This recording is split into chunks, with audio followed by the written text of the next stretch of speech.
Please take your seats quickly, ladies and gentlemen. Thank you. Hi guys, and welcome to OneMinuteTennis.com. In today's session, I want to talk to you about high balls on the backhand. I very often get asked, Steve, what do I do about this high ball on the backhand? It's a constant problem. All my opponent does is send high topspin balls to my backhand side. I don't know how to deal with it. Now, what I want to show you is that most high balls to the backhand are not high backhands. And when they are high backhands, I want to show you what to do to deal with it so that it doesn't become a problem or a weakness. Now, when the ball comes high to my backhand, it might be fast with really heavy topspin and a lot of effect on the ball, or it might be a slow, high floating ball. But the first thing to understand is the decision making. I need to think about whether to go forwards or whether to go back. Because if I'm in position here and the high ball comes to the backhand, then if I make an early enough decision, and this is not about being fast, it's about being early. If I make an early decision and move forwards, then I can still play the ball on the rise, and the high ball to the backhand was not a high backhand. It was an early backhand with the ball struck at waist height. Alternatively, the same situation, the opponent sends the high ball to the backhand, and now I decide to move back and I retreat and I let the ball come down, and now I play the ball at waist height. And the high ball to the backhand was not a high backhand. So only when we're trapped in between the two is the high ball to the backhand a high backhand stroke. But if only it was that easy. Because Rafa Nadal has made a fortune out of giving high balls to Roger Federer on the backhand, and he gets into the trap.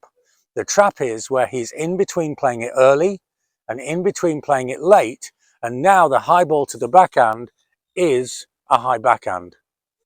Now, the court surface really affects this because Federer's record indoors against Nadal is fantastic and his record outdoors on clay is pretty poor.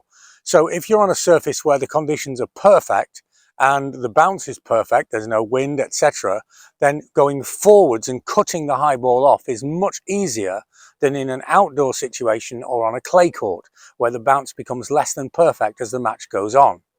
But that still means that one of the best players who's ever lived is often in the trap where they're in between playing it early, they're in between playing it late, and they have the high ball. And the key to this is having a very clear objective and plan of what to do when you're caught in the trap and having to play a high backhand on the high ball to the backhand. It's very important that you don't think about attacking from this situation, that you don't think about defending from this situation, that you think about neutralizing from this situation. Let me explain what I mean.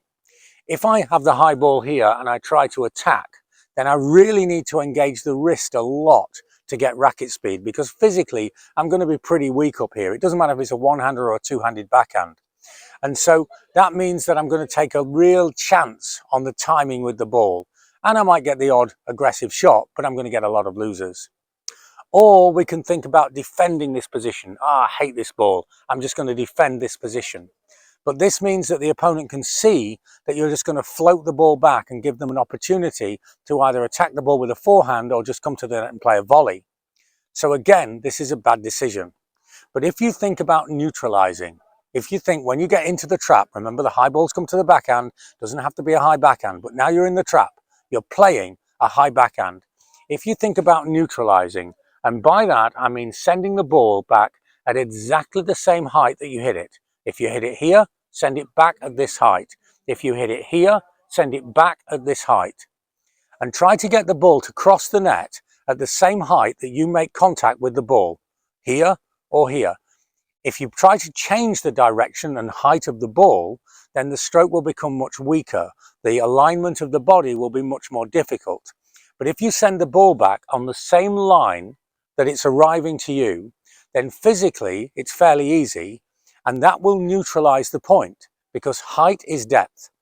And so the high ball that you've received on the backhand will go back across the net at the same height and will go back deep to the opponent.